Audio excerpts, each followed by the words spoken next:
Сәлеметсіздер ме, 7-ші сынып оқушылары? Бүгін біз сіздермен бірге география пәнінен 4-ші тоқсанға арналған 3-ші бір-бірімізді жазатын боламыз. Ең алдымен менің каналыма тіркеліп, осы видеоға лайк басып, және достарыңызға осы видеоны жіберіп қойыңыздар. Ендеше бірінші тапсырмадан бастап орындайық. Бірінші тапсырмада сіздерге физикалық климаттың карталарды қолданып, Қазақстанның географиялық орнына сипаттама беріңіз дейді.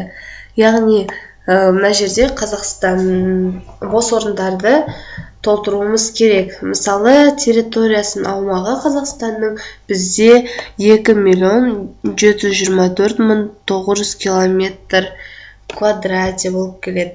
Енді келесі әлемде ол жер бойынша 9-шы орынға орын алады деп жазсаңыздар болады. Келесі қандай құрлықта орналасқан деген кезде сіздер Еуразия құрлығында деп жазасыздар. Содан кейін бізде географиялық орны түрі деп келеді. Оған сіздер материктік ішілік, яғни мұхиттардан алыс орналасқан деп жасасыздар. Себебі біз картада ортасында тұрғандықтан мұхиттардан алыс орналасқан болатынбыз. Мінекей осылай жазып аласыздар. Келесі, қазір мынаны қызылмен белгілеп қойын сіздерге түсінікті болу үшін. Мінекей келесісін оқиық. Қазақстан жерінің шеткі нүктелері 40 градус 34 минут, 55 градус 26 минут, солтүстік ендіктері және 46 градус 27 минут, 87 градус 18 минут, шығыс бойлықтары аралығында орналасқан деп жазып алсаңыздар болады. Бұларды да қызылмен белгілеп қойын бос орындары, сіздер осыларды жазатын боласыздар.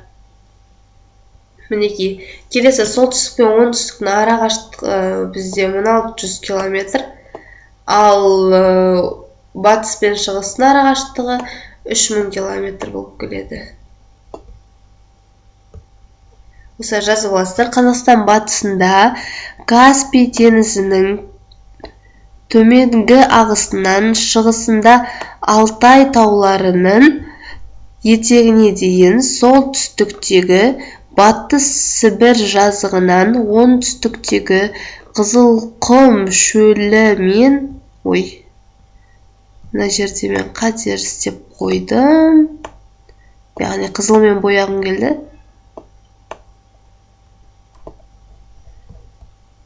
Неге қазір бояп қоян қызылмен.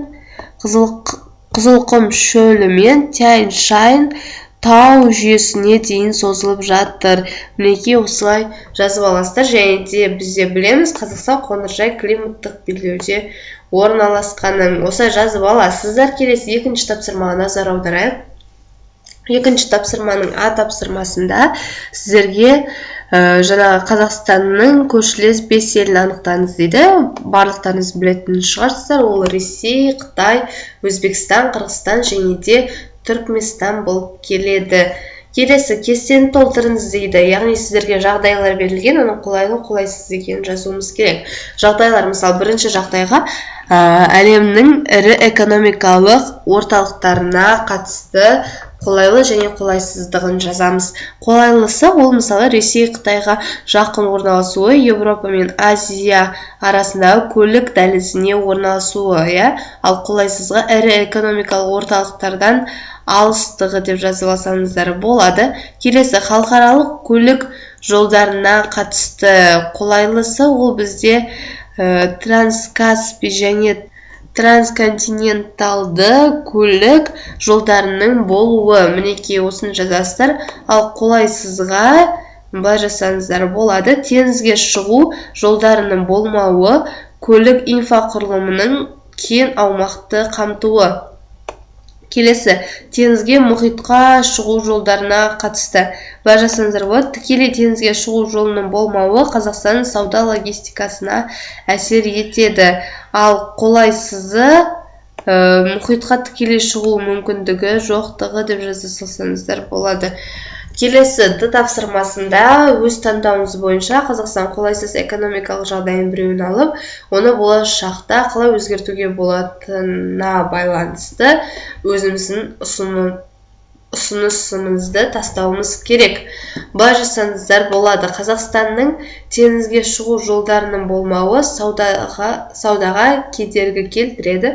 Бұл мәселені Каспий теңізі арқылы порттарды дамыту және транзиттік дәлелдерді жақсарту арқылы шешуге болады деп жазып алсаңыздар болады. Енді осымен тапсырмаларыңыз аяқталды. Дескрипторға назар аударайық.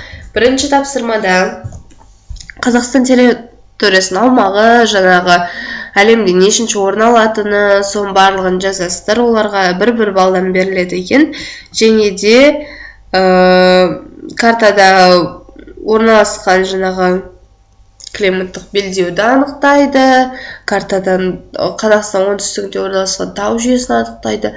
Солай барлығын анықтап жазғаныңызға бір балдан береді. Екінші тапсырмада картадан Қазақстанның көршілес елін анықтайды. Яғни 5 елін анықтағанымыз үшін бізге 5 балл беріледі бір балдан. Содан кейін картадан әлемдік экономикалық орталықтарына қатысты Қазақстанның бір қолайлығын, қолайсызын жаңағы кестені толтырғанымыз үшін тағы да бір балдан беріледі екен. Және деген соңында жаңағы Қазақстан экономикалық географиялық жағдайына баға береді, оған 2 балл, және де Қазақстанның бір қолайсыз жағдайының болашақта өзгерту жолын ұсынады, бұған да 2 балл беріледі екен. Жалпы балл 29 балл болып келеді. Осы 29 балдың 29 балын алу үшін сіздерге тақырыпты түсініп алуларыңыз керек. Егер түсінбесеңіздер қазір бір қарағаннан, онда тағы да видеоны екінші рет қарап шығуға кеңес беремін. Себебі сіздер қазір түсінбей отырсаңыздар, екінші рет қарағанда түсініп алуларыңыз мүмкін. Егер одан да түсінбей сұрақтарыңыз болып жатса, комментарияға жазып кетіңіздер, мен міндетті түрде жауап беремін. Ал егер барлығы түсінікті болса, лайк басып, комментарияға рахметтеріңізді жазып кетсеңіздер, мен өте қатты қуанып қалар едім. Және де каналыма тіркеліп, қоңыраушан басып қойыңыздар, сонда сіздер БЖБТЖ-лардың жауаптарын ең бірінші болып көре аласыздар. Ендеше сау болыңыздар, сіздермен болған көмекші мұғалім.